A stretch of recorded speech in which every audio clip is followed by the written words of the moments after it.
Good evening all of you. आज का ये वीडियो बनाने का मकसद था कि स्टूडेंट्स लोगों की जो क्वेरी आ रही है कि सर हमें फाइनल ऑडिट में कौन सा बैच ज्वाइन करना चाहिए, वो बैच जो कंप्लीटेड है, जो अभी अभी मार्च में कंप्लीट हुआ था वो लेना चाहिए कि जो नया लाइव बैच आप लेने जा रहे हो वो लेना चाहिए। तो आज मैं अभी आपको कंप्लीटेड बैच और न्यू लाइव बैच के बीच में डिफरेंसेस बताने जा रहा हूँ। सबसे पहली बात तो आपको ये समझना चाहिए, सबसे इम्पॉर्टेंट चीज़ होता है रेलेवेंस। मतलब क्लासेस क्या होता है, फाइनल में ये परंपरा ऑनलाइन जब से कोरोना आया ना तब से फाइनल में ये परंपरा ज़्यादा स्टार्ट हो गई है कि फाइनल में बैचेस हर 6 महीने में होते ही नहीं है। टीचर्स लोग इंटरमीडिएट में, फाउंडेशन में हर 6-6 महीने में नए बैचेस देते हैं, जबकि फाइनल में आप क्या देखते हो कि 2 साल में एक बार बैच होता है, 3 साल में एक बार बैच होता है, उसी में चेंजेस करके काम चलाया जाता है। तो उससे क्या होता है ना, धीरे धीरे मतलब वो नॉलेज थोड़ी पुरानी हो जाती है, समय चेंज हो जाता है, एग्जाम्पल्स चेंज हो जाते हैं, प्रैक्टिकल इलस्ट्रेशन, इकोनॉमिक वर्ल्ड में इतना कुछ आज नया हो रहा है, वो सब बदल जाता है। सो रेलेवेंट होना बहुत ज़रूरी है कि you must always be relevant and updated. तो इसलिए न्यू बैच का वो तो एक बहुत बड़ा रेलेवेंट फैक्टर रहता ही है। कंप्लीटेड बैच में उस वक्त के एग्जाम्पल्स होते हैं, न्यू बैच में नए एग्जाम्पल्स आते हैं और ज़्यादा रेलेवेंट होता है वो। और दूसरी बात क्या है, लाइव बैच। लाइव इंपॉर्टेंट क्यों है? तुम में से मेरे ख्याल से मैक्सिमम स्टूडेंट्स ने अपना पूरा फाउंडेशन या इंटरमीडिएट ऑनलाइन पढ़ा होगा, बिकॉज 2020 में कोरोना के बाद से ही मतलब फिजिकल क्लासेस कम हो गए थे, जिस वजह से मैक्सिमम स्टूडेंट ऑफलाइन क्लास नहीं करके घर में ऑनलाइन किए होंगे। और तुमने देखा होगा कि ऑनलाइन क्लासेस में कितनी समस्याएं होती है नॉलेज वगैरह को लेके, बिकॉज एक स्टूडेंट तो स्टूडेंट ही है ना, ध्यान देना, कंट्रोल, डिसिप्लिन वो सब होता नहीं है। तो लाइव बैच क्या होता है, it gives you an opportunity कि तुम टीचर के साथ साथ क्लास कर सको। जो लोग लाइव बैच सेंटर करते हैं ऑफलाइन, उनको तो एक क्लासरूम का माहौल मिलता है। जो आपने कभी फ्यूचर मतलब पास्ट में कभी कोई क्लासरूम क्लासेस की होंगी तो उसका एक माहौल मिलता है कि हाँ क्लासरूम क्लास है, डेली उठ के जाना है, कि एक्साइटमेंट है, एंथुसियाज्म है, क्लास में टीचर को देखना है, पढ़ना है। और जिनके लिए जो सेम सिटी के नहीं है, जो दूसरे सिटी के हैं, एटलीस्ट उनको लाइव एट होम तो करना ही चाहिए। क्योंकि लाइव एट होम से क्या होता है, तुम जब मेरे साथ साथ ही कनेक्ट होकर संग संग क्लास करते चलते हो तो डिसिप्लिन तो बिल्कुल होता ही है कि संग संग क्लासेस हो जाती है, लेकिन डिसिप्लिन से भी ज़्यादा ज़रूरी क्या होता है, you feel a connection with the teacher. नहीं तो क्या होता है, वीडियो घर में देखते देखते सारे सब्जेक्ट के आप घर में बैठ के वीडियो देखते रहोगे ना, तो you lose a touch with the teacher.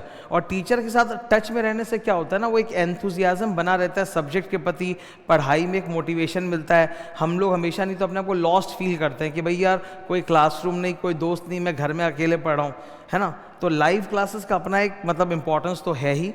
तो it is a new batch, it is a live batch. Plus एक सबसे बड़ा जो मैं चेंज करने जा रहा हूँ, जिसको लेके मुझे बहुत सारे स्टूडेंट्स से क्वेश्चन भी पूछा, मैं फिर से बता देता हूँ। पिछले बैच में 80 क्लासेस हुए थे, जो कंप्लीटेड बैच है वो 80 क्लासेस का है। न्यू बैच जो होगा वो 60 to 70 क्लास का होगा, आप एवरेज समझ लो 65 क्लास का होगा, ठीक है। क्लासेस कम होंगी। अब ये क्वेश्चन आता है बार बार कि सर आप क्लासेस कम कैसे कर दोगे, क्या कवरेज कम होगा? नहीं, कवरेज में मैं कभी कॉम्प्रोमाइज़ नहीं करता, लेकिन ये भी एक फैक्ट है कि स्टूडेंट्स चाहते हैं कि वो 100% कवरेज करें पर कम टाइम में कवरेज करें। तो how are we going to achieve less classes in the new batch compare to the completed batch? इसमें इसके पीछे 2-4 रीजंस हैं। नंबर 1, पिछले बैच में 80 क्लासेस इसलिए हुए थे क्योंकि ना बुक्स धीरे धीरे बन रही थी। पहले वॉल्यूम 1 का सेट आया, फिर वॉल्यूम 3 का सेट आया, फिर वॉल्यूम 2 का सेट आया। तो उसकी वजह बैच के बीच बीच में गैप्स थे, जिससे एक रिदम अफेक्टेड होता है। तो उससे क्या होता है, नंबर ऑफ क्लासेस थोड़े इंक्रीज हो जाते हैं। न्यू लाइव बैच में सारे बुक्स एट वन शॉट आपको 6 के 6 बुक्स मिल जाएंगे। तो सारा बुक्स जब रेडी होता है ना तो क्लास बहुत रिदम पकड़ लेता है, एक स्पीड पकड़ लेता है, और वो डेसेलरेट होता ही नहीं है। धीरे धीरे बुक आने की वजह से, बिकॉज वो न्यू सिलेबस था, सारा की सारी नई बुक्स मुझे बनानी थी, और वो भी एकदम एज पर ICAI मटेरियल 100%। मेरे क्लासेस और मेरे बुक्स का कंटेंट आप देखोगे ना वो बहुत ज़बरदस्त होता है, मतलब उसके बाद कुछ पढ़ने की ज़रूरत नहीं है। तो वो फर्स्ट बैच था उस न्यू सिलेबस में, तो वो धीरे धीरे हो रहा था, जैसे एक बुक खत्म होती है फिर रुक जाओ, फिर नेक्स्ट बुक आएगी, फिर आगे, तो उससे रिदम थोड़ा स्लो डाउन होता है। जबकि अब की बार सारी बुक्स एक साथ है तो एकदम रिदम स्पीड पकड़ेगा, वो एक फैक्टर है। दूसरा फैक्टर क्या होता है, learning curve. Learning curve teachers का भी तो होता है। एक बैच जब हो चुका ऑलरेडी उसी किताब से न्यू सिलेबस में, और वही बैच जब दोबारा लेना है ना तो पता चल जाता है कि यार कहाँ पर कितना बोलना है। और पढ़ाने की ना एक कला होती है, और ये भी कोई परफेक्शन की चीज़ नहीं है, ये समय के साथ बिल्ड होती है। जब आप सेम चीज़ पढ़ाते हो वापस से दोबारा, तो आपको पता रहता है कि ओके दिस टाइम मुझे यहाँ इतना बोलना है, यहाँ इतना बोलना है, यहाँ इतना समझाना है, यहाँ इतने एग्जाम्पल्स देने हैं। तो अपने आप ही क्या होता है, क्लासेस थोड़ी और ट्रिम डाउन हो जाती हैं।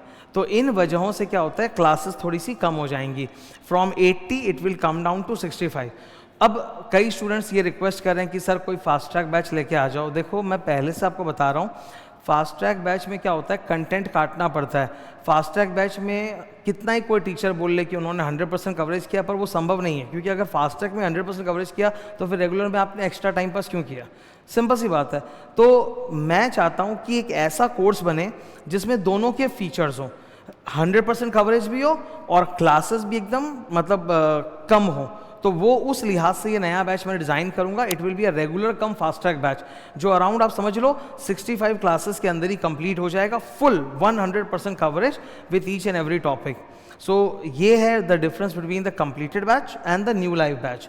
अब कोई स्टूडेंट है, सपोज मान लो कि वो चाहता है कि नहीं सर मैं धीरे धीरे, मतलब batches are going to start from middle of May and they will go for 3 months till middle of अगस्त। तो मिडल में से मिडल अगस्त तक ये बैचेस चलेंगे 3 महीने के लिए। अब कोई स्टूडेंट सोचता है कि नहीं मुझे सारा क्लास अभी दे दो, तब तो ठीक है, आप कंप्लीटेड बैच आपके लिए अवेलेबल है, रेडी आप ले लो, एक साथ में आपको सब कुछ मिल जाएगा। लेकिन अगर आपके पास मिडल अगस्त तक क्लासेस देखने का समय है कि आप मिडल में से लेके मिडल अगस्त तक क्लासेस देख सकते हो, तब मेरा रिकमेंडेशन रहेगा you should always opt for new classes, because new classes ज़्यादा रेलेवेंट होती हैं, ज़्यादा न्यू कंटेंट होता है, एग्जाम्पल नहीं होते हैं, एक उसमें फ्रेशनेस होता है। क्यों तुमको मतलब रेलेवेंट कंटेंट या नया कंटेंट नहीं करना है, relevant content is always better, plus you get an opportunity to do it live, ठीक है। तो ये एडवांटेजेस रहेंगे of the new live batch. तो बहुत सारे स्टूडेंट मुझसे पूछ रहे थे, इसलिए मैंने बता दिया। आज की डेट पे मेरे वेबसाइट पे दोनों बैचेस अवेलेबल है, कंप्लीटेड बैच भी अवेलेबल है, न्यू लाइव बैच भी अवेलेबल है। It is your prerogative, your choice which one you want to avail and watch the classes. पर मेरा अगर सजेशन मानोगे तो I will always recommend go for the new live batch, preferably go for live at centre और live at home. तुम देखोगे इतना पहाड़ सब्जेक्ट है ग्रुप 1 के ऑडिट का, वो तुम्हारे लिए बहुत आसान हो जाएगा। मतलब you should try to avail this opportunity of doing the live classes. मैं क्यों बोल रहा हूँ, देखो आपकी ज़िंदगी को डिफ़िकल्ट बनाने के लिए ऑलरेडी पेपर 6 मौजूद है। वो पेपर 6 है ना, इंटीग्रेटेड बिजनेस सॉल्यूशन, जो पहले मल्टी डिसिप्लिन वाला था, वही वो ऑलरेडी बहुत टफ पेपर है, बिकॉज उसमें सारे 7 सब्जेक्ट्स का मिक्सचर घुसाया है इन्होंने, including that set A set B वाला लॉ एंड कॉस्ट। तो वो सब कुछ मिला के करना है, ओपन बुक होने के बावजूद भी वो हार्ड हो जाएगा। तो ग्रुप 1 में ऑडिट ही एक हार्ड पेपर है compare to account and SFM, जहाँ पे मार्क्स कम हो सकते हैं। इंटर में स्टूडेंट्स का बेस नहीं होता, ऑडिट में कच्चा होता है। अब फाइनल में भी अगर तुम कच्चा बेस लेके आगे बढ़ोगे ना तो बहुत दिक्कत होगी। अभी टाइम है कि तुम अपना फाइनल ऑडिट का बेस एकदम पूरा स्ट्रॉन्ग मजबूत कर लो, बिकॉज मैं जब पढ़ाता हूँ ना, मैं तुम जीरो से पढ़ाता हूँ। आई डोंट अज्यूम कि तुमको इंटर में बहुत ज्ञान होगा, I don't assume that, because तुमने इंटर ओल्ड सिलेबस से पढ़ा होगा और अब इंटर का न्यू सिलेबस डिफरेंट हो चुका है। तो final new syllabus is going to be a challenge for you. तो you should take this opportunity कि लाइव में ही कर लो मेरे साथ साथ, तो आराम से मक्खन की तरह होते चला जाएगा class. Okay, so that was the comparison. Thank you for watching, all the best and see you all in the new batch in final audit. Best of luck.